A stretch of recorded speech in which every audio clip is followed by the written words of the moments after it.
यूं तो निकाय चुनाव की घोषणा होते ही पूरे धौलपुर जिले में चुनावी सरगर्मी तेज हो गई है, लेकिन नगर पालिका सेपीयू की चेयरमैन की कुर्सी पर सबकी निगाहें टिकी हुई हैं, क्योंकि यहां पहली बार नगर पालिका का चुनाव हो रहा है और सामान्य सीट होने के बाद भी आरक्षित वर्ग के युवा भी चुनाव में अच्छी दमखम दिखा रहे हैं। चेयरमैन का ताज किसके सिर सजेगा, ये आने वाला वक्त ही बताएगा, लेकिन यहाँ का चुनाव अभी से बेहद रोचक बना हुआ है।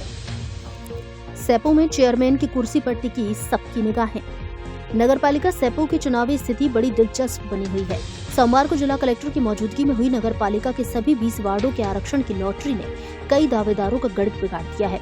लॉटरी प्रक्रिया की लिस्ट जैसे ही सामने आई तो लंबे समय से चुनावी तैयारियों में जुटे दावेदारों के समीकरण धरे रह गए, तो वहीं कई चेहरे चुनावी मैदान में चमकने लगे हैं। कई वार्डों में आरक्षण की स्थिति अपने मुताबिक समझते हुए चुनाव लड़ने की तैयारी कर रहे दावेदारों को चुनाव से पहले ही तगड़ा झटका लगा है। लॉटरी के बाद सबसे ज्यादा चर्चा अनुसूचित जाति वर्ग के लिए आरक्षित किए गए वार्डों को लेकर हो रही है। कुल 20 वार्डों में से एससी वर्ग के लिए 4 वार्ड आरक्षित किए गए हैं। दिन भर चाय की थड़ी और सुबह शाम घरों के बाहर चौपालों पर चर्चा है कि लॉटरी में जिन वार्डों में एससी वर्ग के मतदाताओं की संख्या अपेक्षाकृत अधिक है, उनकी बजाय कुछ ऐसे वार्डों को एससी वर्ग के लिए आरक्षित किया गया है जहां इस वर्ग के मतदाता ही नहीं हैं और कुछ में हैं तो 5% से भी कम संख्या में है। ऐसा होने पर लोग तरह तरह की चर्चा कर रहे हैं। वार्डों में चुनावी सरगर्मी हुई तेज।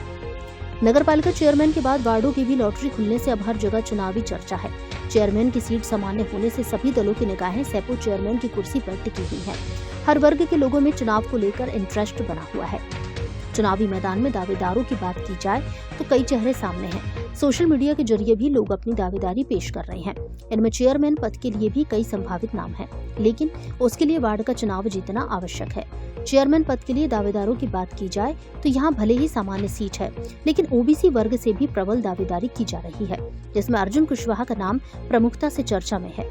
ब्राह्मण वर्ग से पूर्व उप सरपंच सुरेश तिवारी की पुत्रवधू वार्ड 7 की संभावित प्रत्याशी अर्चना तिवारी के नाम की भी मजबूत दावेदारी मानी जा रही है। वहीं वार्ड 16 के संभावित प्रत्याशी रजनीकांत शर्मा के नाम की भी प्रबल दावेदारी सामने आ रही है। उधर पूर्व सरपंच प्रतिनिधि जितेंद्र परमार भी अपने गठजोड़ में लगे हुए हैं।